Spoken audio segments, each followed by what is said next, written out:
thing that you have to do to be an ear player is you got to be able to hear how far apart are the notes. That's where in the old days they used do, re, mi, fa, so, la, ti, do. Right? Do was any note that was first. It didn't matter.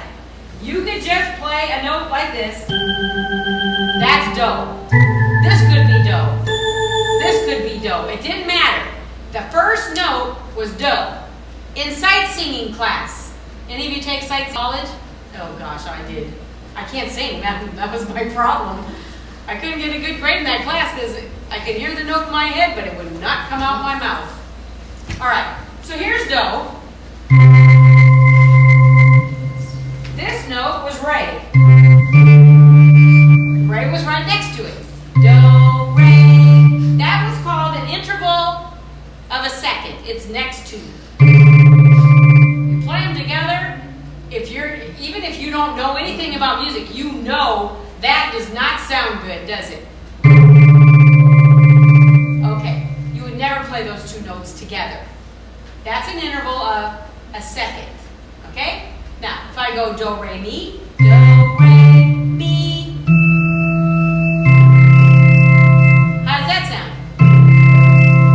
I don't like the sound of that, but we'll just do that. That's an interval of a third. What else is on? There we go. All right. Now, here's do, re, mi, fa. Does that sound good? Yeah, it's okay. How about do, re, mi, fa, so? That's good. How about this one?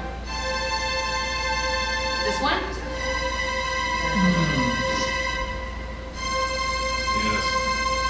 All right. Any note I start on, listen.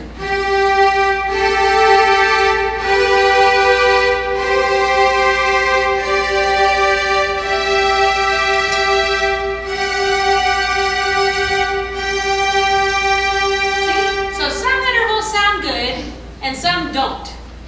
Now, an ear player, that's all they do. They sit there and they go, this sounds good.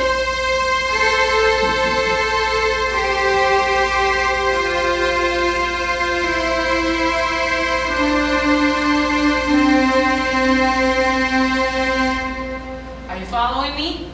If you didn't know anything about music, zip, your ear would tell you, wouldn't it? Yes. If it sounds good or not good. This is what Cecil's trying to teach us in that class, to listen. And you know what? In all the years I've played, I don't think I ever really listened.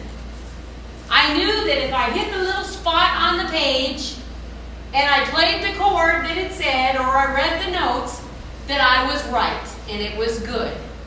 Take these away, oh my gosh. Or, if I'm playing a chord, and I'm going, I know that's a C chord, and if I play it, it's going to sound good because the music told me so. As soon as he says, do something with it, I sit there and go, hello, I don't hear anything else. Okay, so the other day, he's getting ready to email the people in his class a song. Right? Everybody's going to get, we all already got Satin Doll. I'm sick of it. Okay, so now he's getting ready to do another song. And he says, I'm going to put the chords in, and you're going to have to leave the notes out that you don't want in there, that shouldn't be there. And I went, okay. So I tried it. I played it, and I got like a C+. He said, you're not hearing what I'm trying to get you to hear. After about a half an hour, he says, here's the deal. You're only allowed to play in a 3-note chord, only 2. That's it. 2 notes. Okay, now I've been a 3-chord note person since day one. I know, and so do you, don't you, that a C chord is C, E, G. Right? So you can sit at any keyboard and you can find a C note and go C, E, G. C chord. Then he says, tell me which is the most important note in that chord? The C. Probably the C. Otherwise you wouldn't know it was the C chord.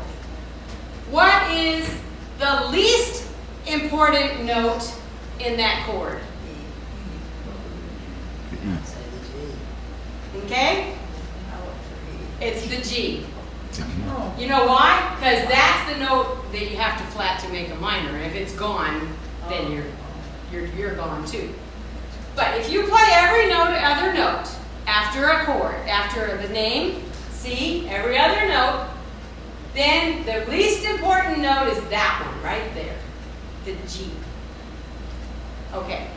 Now, if you're an ear player, you don't know that either, do you? So, I'm trying to get you to think like an ear player thinks. So, and I think Greg, I might be able to explain what goes on in his brain. Good luck. Good luck. Okay. When you play and you don't know what you're doing, the best thing to do is to read the spaces between the notes. There's two, I call them feelings, or two intervals that will always work. One of them, and now we're only talking about 3-note chords, okay? One of them is this one. If you're playing a melody note or a chord, it doesn't matter. You can play just skip one note, play the next one, and it'll generally always sound pretty good. Okay? If it doesn't, then you go down here and do this. So this is 1 note up and 2 down. Got it? This is 4 notes up and 2 down. This is an interval of a 1, 2, 3, 4, 5, 6. So far, so good? It either feels like that or like that. Try it. Hold your hand up. This is the peace sign, correct? Or victory? I don't know what it is now. I don't want to know. Girl Scout salute. Peace, love. It's peace and love. Okay? Peace is this. Love is this. Hang loose. Isn't that peace and love? Why are you looking at me like that? Peace and love. Now try it. Just keep doing that over and over for a few minutes. Peace, love. Peace, love. Pretty soon, feel that tendon in your arm? It hurts. Do it with both hands. Peace and love. Peace and love. Feel like a klutz? Peace. That's hard to do with both hands at the same time. Try it, Greg. What? Peace and love. Peace. Peace and love. Oh, you do it good. Peace and love. Both hands. That's an exercise you can do in your car. Well, No. Drive with your knees. somebody might misinterpret what you're doing. Peace and love. Peace and love. Okay. These are the intervals that ear players use. Now watch. Here's how you're going to apply it. If you're going to play a C chord, all right, the coolest thing to do, and I learned this from an ear player a long time ago, play the name of the chord. Find a C note, put your thumb on it. Okay? The third of the chord is the love. See? C, D, E. Those are the 2 most important notes in a chord. Yeah? So look. G, 1, 2, 3, 4, and land on the next one. D, 1, 2, 3, 4. Skip 4. 1, 2, 3, 4, and land on the next one. And your ear's going to tell you that that should be a black note. Trust me. If you don't, it'll be minor, and it'll be very noticeable. So the ear player will know just to move the finger up. Okay? I want to play G. 1, 2, 3, 4. There it is. Okay, let's try to play Londonderry Air with chords like that.